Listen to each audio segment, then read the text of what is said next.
I've been thinking a lot about love in the workplace lately, and I've been getting pushback from some of my executive coaching clients and some executives in big companies who say that love is it's a soft skill, right? It's a sign of weakness, and it doesn't belong in the office. And I just thought, you know what, from what I know of large military organizations like the U.S. Army and the Navy SEALs, it seems to me that love is a prerequisite for the kind of trust and clear hierarchy that you have in those organizations. So I wanted to ask you a little bit about your experience with love at work, if that's all right. Absolutely. Would you mind just introducing yourself and tell us a little bit about your history in the military and your responsibilities and scope?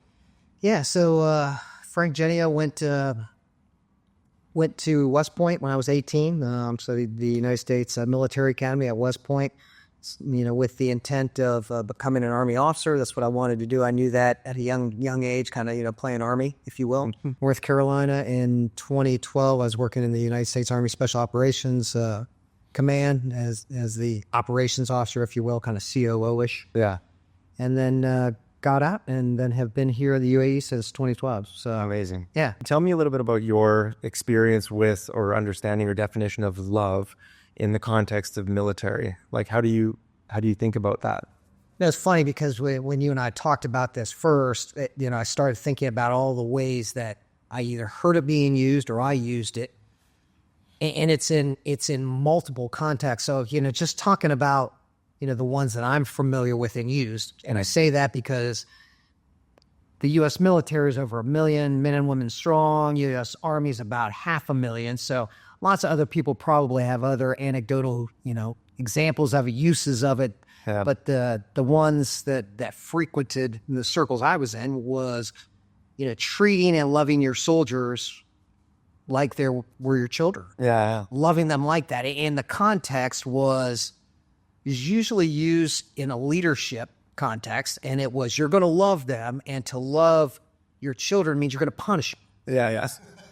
At times, that's what it is. You love your kids, and there are things that you do as punishments because you love them. Yes. But again, it all comes from a place of love. Even when you're punishing, as much as it hurts, you still recognize and realize it has to be done. So there's the child example, and again, that's not in a patronizing sense of like, I'm the adult, you're not, but it's in the context of, you should feel the same thing. It should hurt when you're punishing, but you're doing it for the right reasons. Yeah. So you wouldn't say that love undermined the hierarchy? Absolutely not. No, I would say it's the foundation of what we do, and that's got to be there. And that glue is really, so I'm looking at, I just gave you a leadership example. Yeah.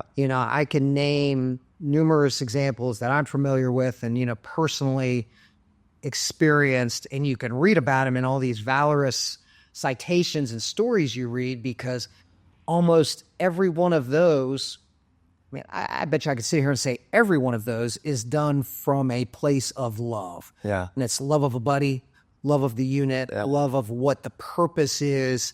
You're not going to do the things that people do in my line of work unless you have that love. It's not, if I don't do this, the company's going to lose $500,000. Right.